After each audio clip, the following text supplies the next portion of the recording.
سلام، احوال شما چطورین؟ خوبین؟ امیدوارم حالتون خوب باشه.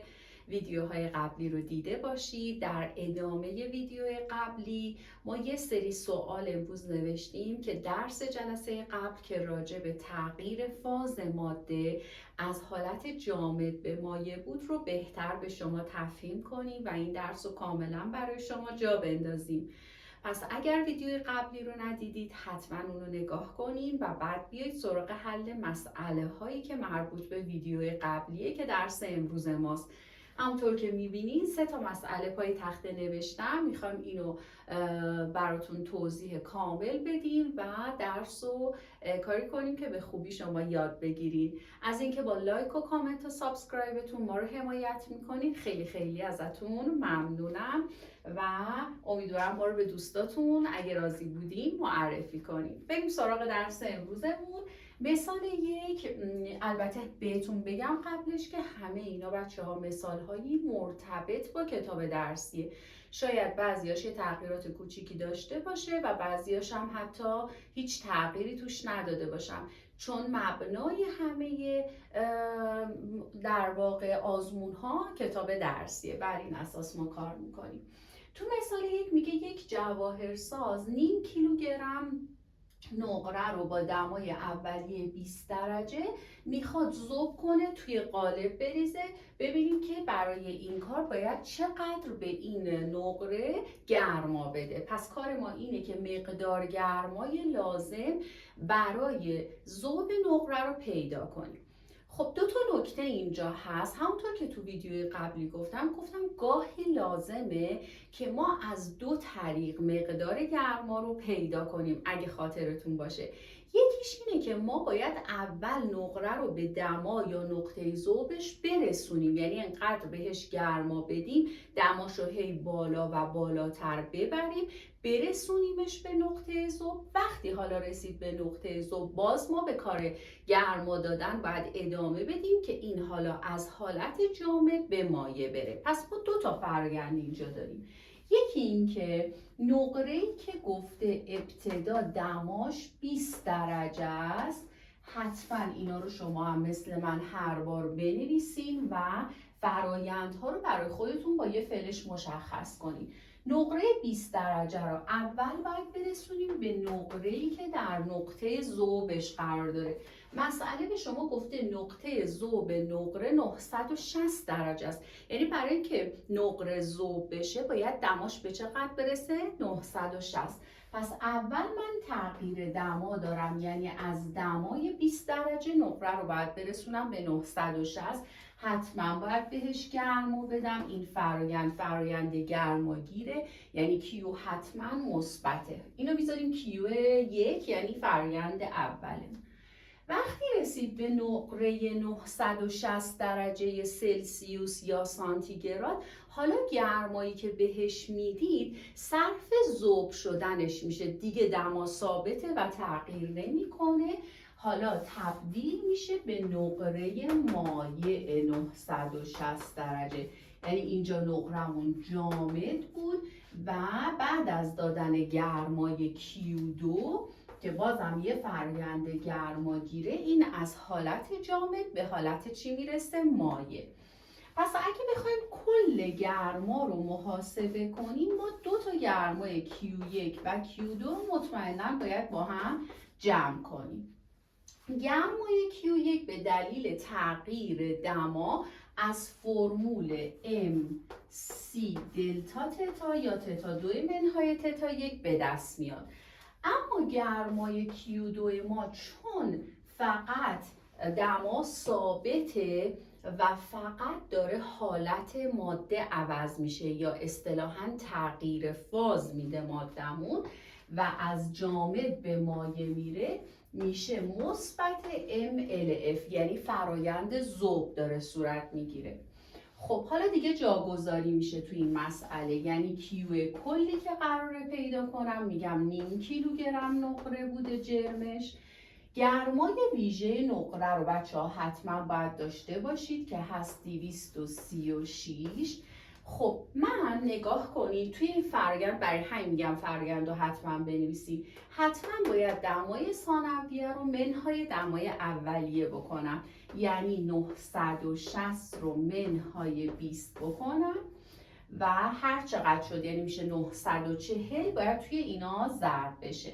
این میشه MC دلتا تتا یا Q1 هم که باید با MLF هم چی بشه بچه ها؟ جمع بشه. خب M دوباره همونه چون جرم ماده عوض نشده، همون مقدار نقره‌ای که از ابتدا داریم تا انتها حالا به حالت ذوب رسیده، به حالت مایع رسیده، ولی جرم ماده تغییری نمیکنه. پس همون نیم ضرب در LF نقره هم بچه ها براتون اینجا بر حسب کیلوژول داده که ضرب در هزارش هم حتما بکنیم. یه صفر با ممیز میره، 2 تا صفر هم میاد جلوی عددمون. دیگه بقیه اینا میشه حاصل ضرب و بعدم جمعش که شما فقط یادتون باشه اینو اول از هم کم میکنید میشه 940. یه صفر با ممیز میره، پس شما 5 رو در 236 ضرب کنید، در 994 هم ضرب کنید چون صفرش رو با ممیز زدیم، حاصلش رو پیدا کنید و بعد جمع کنید. اینجا یه ممیز با صفر تو ضرب از بین میره، میشه 8830. اینم حاصل ضربش رو که پیدا کردید. بعد این دوتا عبارت با هم جمع میشه و عددی که به دست میاد حتما بر حسب ژوله که میشه کل مقدار گرمایی که باید اون جواهرساز به نقره 20 درجه سلسیوس بده تا اونو به حالت ذوب یا مایع برسونه.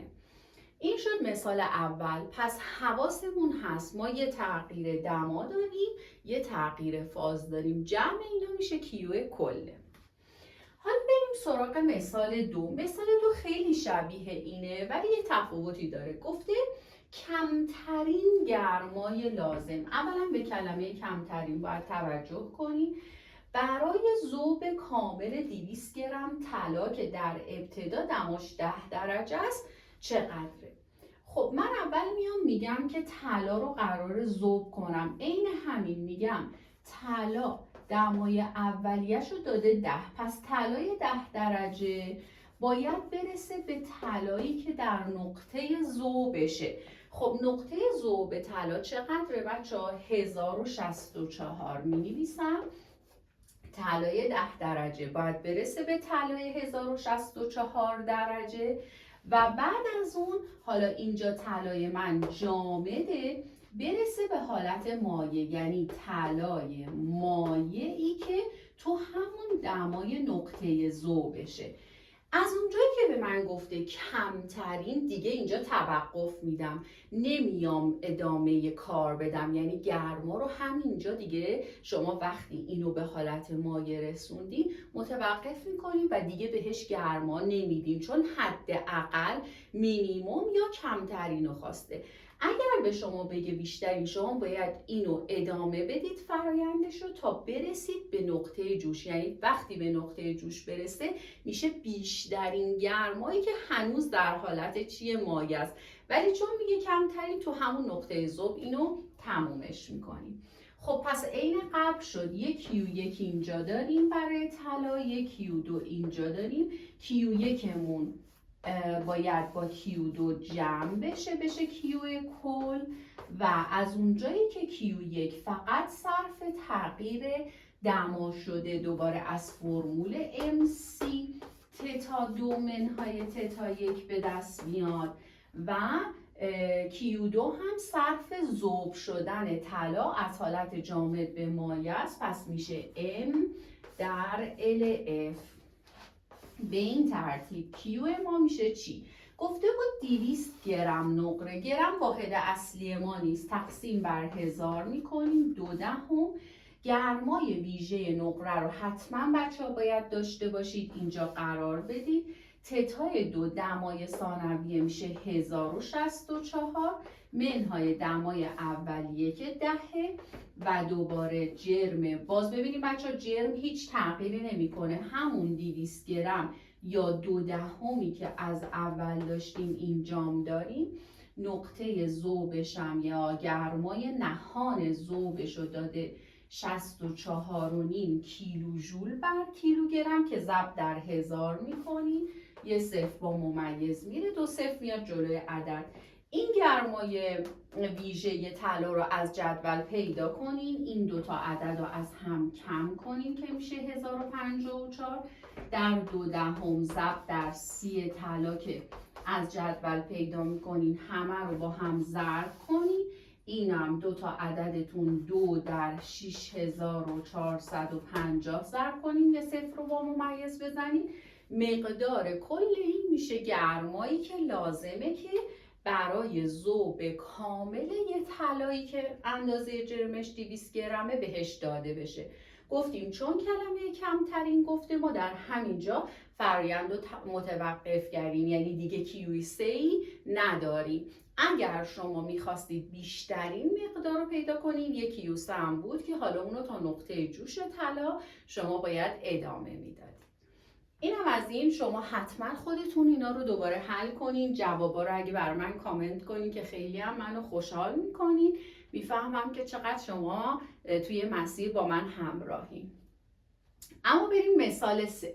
مثال 3 میگه یه تشتی حاوی 150 کیلوگرم آب در یه سالن سربسته گذاشتیم. برای اینکه اون سالن، حالا مثلا فرض کنین میتونه یه گلخونه باشه که دماش نباید از یه حد معینی کمتر بشه، این تشت آب یا این ظرف آب که حاوی 150 کیلوگرم آبه باعث میشه خودش یخ بزنه و گرما رو به محیط بده و اجازه نده محیط سالن خیلی از یه حد معینی سردتر بشه. دلیل استفاده از این آب اینه.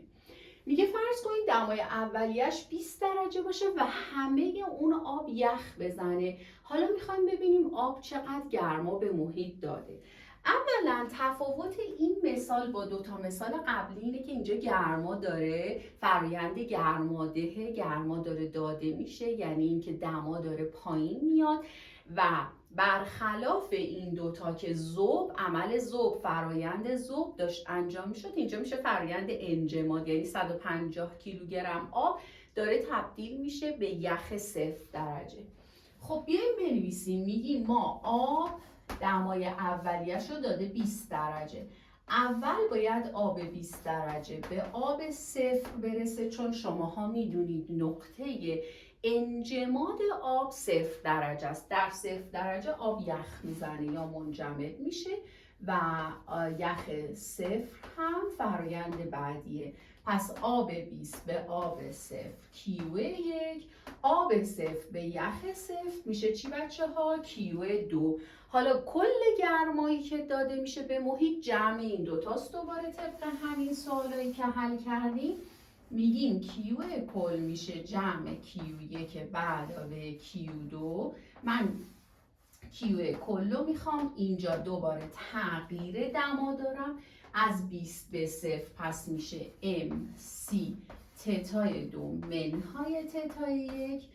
و حواستون به اینجا باشه که اینجا آب 0 شده یخ 0. عمل انجماد انجام شده که یه فرایند گرمادهه، پس منفی MLF، یعنی دقیقاً عکس ذوب. منفی به این دلیله که این فرایند گرماده. خب 150 کیلوگرم تبدیل واحد نداریم.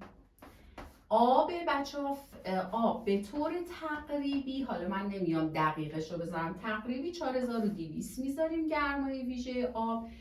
اینجا هم حواسمون باشه دمای ثانویه ما از اولیه ما کمتره، یعنی 0 منهای 20 میشه، پس اینم میشه منفی. هر دو فرایند گرمادهن.